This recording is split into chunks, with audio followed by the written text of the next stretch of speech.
करवा चौथ का इतिहास भारतीय संस्कृति और परंपराओं में गहराई से जुड़ा हुआ है, लेकिन इसका सटीक प्रारंभ ज्ञात नहीं है।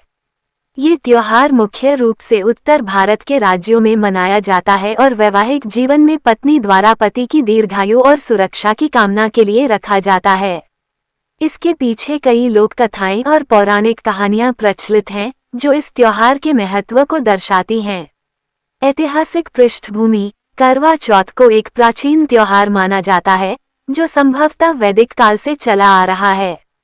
प्राचीन समय में जब पति युद्ध या व्यापार के सिलसिले में दूर जाते थे, तब महिलाएं उनके कुशलक्षेम के लिए उपवास रखती थीं और उनकी सुरक्षा की कामना करती थीं। ये त्योहार तब विशेष रूप से महत्वपूर्ण हो जाता था जब पुरुष युद्ध में भाग लेते थे और महीनों तक घर नहीं लौटते थे। महिलाएं इस दिन व्रत रखकर भगवान से अपने पति की सुरक्षा और दीर्घायु की प्रार्थना करती थीं। पौराणिक कथाएं: 1. वीरवती की कथा। सबसे प्रसिद्ध कथा वीरवती नामक एक पतिव्रता स्त्री की है। वीरवती ने करवा चौथ का व्रत रखा था, लेकिन भूख और प्यास के कारण उसकी हालत बिगड़ने लगी। उसके भाइयों ने उसे छल से चांद के रूप में दिया दिखाकर व्रत तोड़वा दिया। इससे उसके पति की मृत्यु हो गई, लेकिन वीरवती के सच्चे प्रेम और समर्पण के कारण भगवान ने उसके पति को पुनर्जीवित कर दिया। तभी से इस व्रत को बहुत ही गंभीरता से और श्रद्धा के साथ किया जाता है। 2. महाभारत में भी इस व्रत का उल्लेख मिलता है। जब अर्जुन तपस्या के लिए नीलगिरी पर्वत पर गए थे, तो द्रौपदी ने भगवान श्री कृष्ण की सलाह पर करवा चौथ का व्रत रखा था ताकि अर्जुन की सुरक्षा हो सके और पांडव संकट से बाहर निकल सकें। 3. करवा की कथा। एक अन्य लोककथा के अनुसार करवा नाम की एक पतिव्रता स्त्री थी, जिसने अपने पति की रक्षा के लिए एक मगरमच्छ को श्राप दिया और भगवान यम से उसके पति की जान बचाई। इस घटना के बाद करवा चौथ का नामकरण हुआ और पतिव्रता स्त्रियों के लिए यह व्रत महत्वपूर्ण हो गया। आधुनिक समय में आज के समय में करवा चौथ का स्वरूप कुछ बदला है, लेकिन इसका मूल उद्देश्य अभी भी वही है, पति की दीर्घायु और सुख की कामना। इसे महिलाओं के बीच एक सामाजिक और सांस्कृतिक त्योहार के रूप में भी देखा जाता है, जहां महिलाएं सुंदर वस्त्र पहनती हैं, साज श्रृंगार करती हैं और सामूहिक रूप से व्रत की पूजा करती हैं। ये त्योहार न केवल पति पत्नी के बीच के रिश्ते को मजबूत करता है, बल्कि पारिवारिक और सामाजिक संबंधों को भी बढ़ावा देता है। करवा चौथ व्रत की कई कथाएं प्रचलित हैं, जिनमें से सबसे प्रमुख वीरवती की कथा और करवा की कथा है।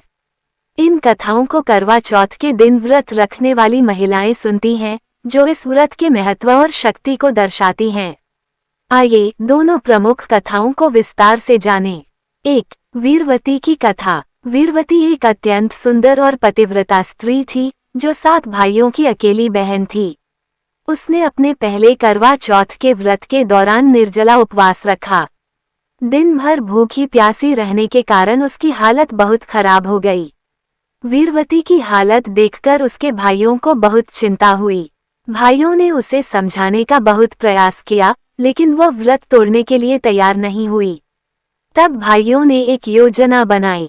उन्होंने दूर एक पेड़ पर छल से एक दिया जलाकर छलपूर्वक उसे चांद की रोशनी के रूप में दिखाया और कहा कि चांद निकल आया है। वीरवती ने भाइयों की बातों में आकर व्रत तोड़ दिया और भोजन कर लिया। लेकिन जैसे ही उसने अपना व्रत तोड़ा, उसके पति की मृत्यु हो गई। ये देखकर वीरवती अत्यंत दुखी हुई और उसने पूरी श्रद्धा और समर्पण के साथ करवा चौथ का व्रत पुनः आरंभ किया। उसकी भक्ति और तपस्या से प्रसन्न होकर देवी माँ ने उसके पति को पुनर्जीवित कर दिया और तभी से इस व्रत का महत्व और बढ़ गया। 2. करवा की कथा। करवा नामक एक पतिव्रता स्त्री थी, जिसका पति बहुत प्रेम और आदर करता था। एक दिन उसके पति नदी में स्नान कर रहे थे, तभी एक मगरमच्छ ने उनके पैर को पकड़ लिया। करवा ने मगरमच्छ को देखा और तुरंत धागे से उसे बांध दिया। फिर वह भगवान यमराज के पास गई और उनसे अपने पति की रक्षा के लिए प्रार्थना की। करवा की पतिव्रता शक्ति और समर्पण से प्रभावित होकर यमराज ने मगरमच्छ को श्राप देकर मार डाला और करवा के पति को जीवन दान दिया। तभी से यह कथा करवा चौथ के व्रत के रूप में प्रचलित हो गई, जिसमें पतिव्रता स्त्रियां अपने पति की लंबी आयु और सुरक्षा के लिए व्रत रखती हैं। 3. महाभारत की कथा। महाभारत में भी करवा चौथ व्रत का उल्लेख मिलता है। जब अर्जुन तपस्या के लिए नीलगिरी पर्वत पर गए थे, तब द्रौपदी को चिंता सताने लगी। तब उन्होंने भगवान श्री कृष्ण से सहायता मांगी। श्री कृष्ण ने द्रौपदी को करवा चौथ का व्रत करने की सलाह दी और बताया कि यह व्रत उनके पति की सुरक्षा और दीर्घायु के लिए बहुत लाभकारी होगा। द्रौपदी ने करवा चौथ का व्रत रखा, जिससे पांडवों को संकट से छुटकारा मिला और अर्जुन सकुशल लौटे। इन कथाओं का पाठ करवा चौथ के दिन पूजा के दौरान किया जाता है और महिलाएं इसे ध्यानपूर्वक सुनती हैं। इनसे ये संदेश मिलता है कि सच्चे प्रेम, भक्ति और समर्पण से कठिन परिस्थिति का समाधान किया जा सकता है।